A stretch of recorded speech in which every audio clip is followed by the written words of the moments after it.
Hey everyone, Reid Henrichs with Valor. In this video, we're going to talk red dots versus your iron sights on your rifle, and we'll see which one's the best choice for you. Let's go ahead and get started.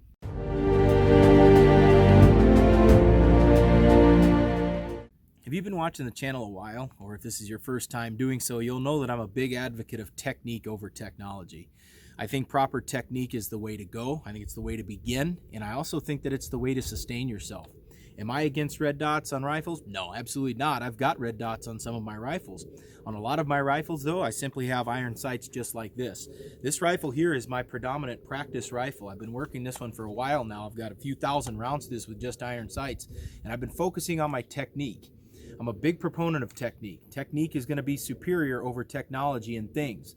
The argument with a red dot, of course, is that, oh, it's so much faster at close distances and it's more accurate at farther distances. Well, we're going to see if that's true in this video today. Guys, this is a $500 rifle. This is a Smith & Wesson M&P 15. There's nothing special about it.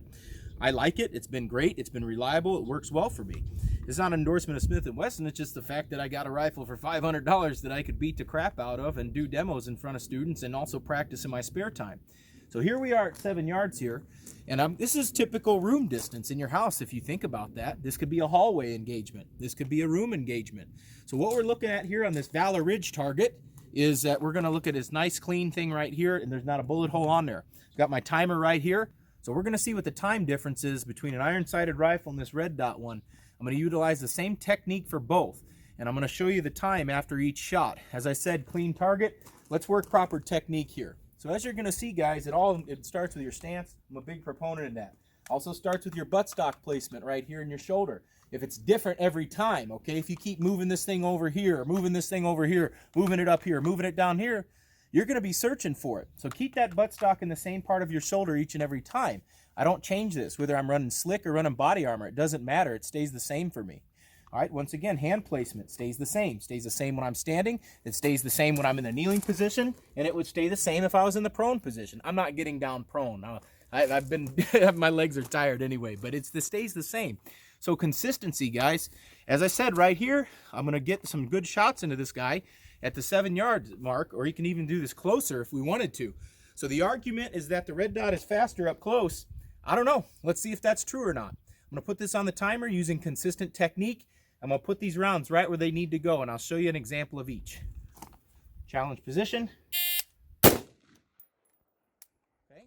that was in .77, and I took my time. I took my absolute time on doing that. So that's right in the center of the spine box, as you can see that right there.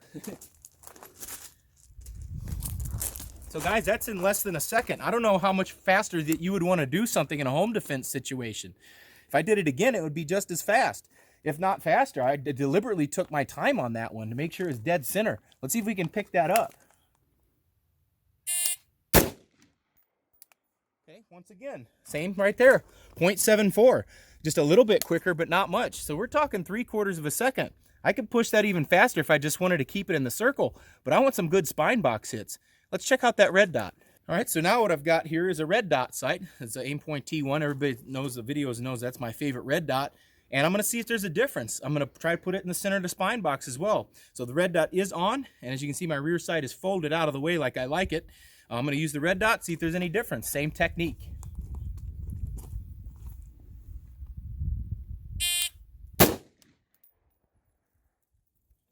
Okay, that's a .8. So, and I took my time, made sure it's dead center. Let me give you one more so that we can get an aggregate.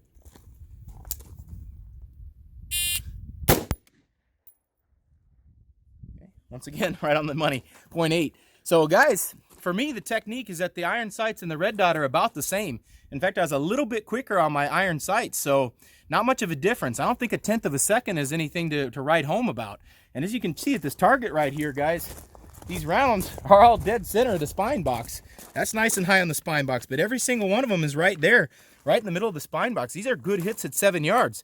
If I move up to 5 yards, it's going to be even faster, and that's a typical room size engagement. So the other argument is that red dots can be a little bit more accurate at distance. Well, some guys shoot iron sights great at distance, others shoot red dots better. It's going to be up to you, but I'm going to show you that you can get the job done with either one.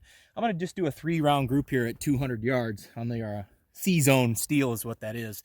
So I'm going to get in position, get my natural point of aim, and just do some good shots with this iron-sighted rifle, and it'll be on the orange target.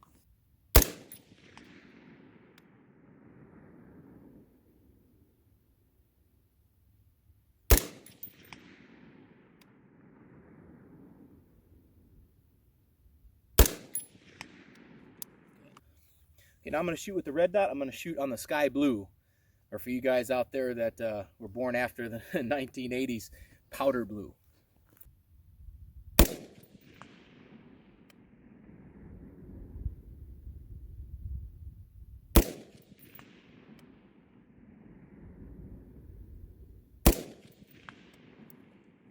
So this target, guys, like I said, not my best group. If you can see, it's right, like, so like you guys in California and Hawaii are like jumping up right now saying, heck yeah. But that's literally what we're looking at. So just to give you a perspective, that group is this big. This is an example of a bad position. Gear won't make up for a bad position, whether you're running iron sights, red dots, variable power optic, it doesn't matter. So if you're shooting and you have a bad position, you can expect for it to string out like this. See, this is bad for me, right? If I have a group like that, that's bad. So this target here is from earlier today with the iron sights. When I shot those iron sights earlier today, I had a good locked in position. I had a good natural point of aim, and that's what you're looking at right there. That's the group that was being shot. But this one here, that's what I'm used to with a good position.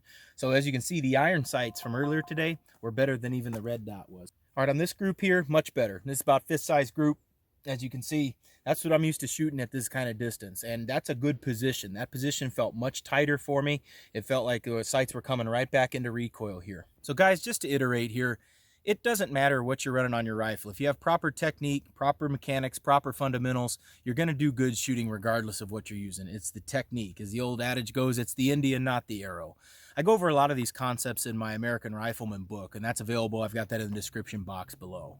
In these crazy times, it's always a good idea to know how to shoot your rifle. And if you want to learn how to shoot your rifle and use it better, come on out to Valor Ridge and we can help you with that. This is Reid Henrichs with Valor Ridge reminding you, the lessons that we learn are written on the tombstones of others. We'll see you on the ridge.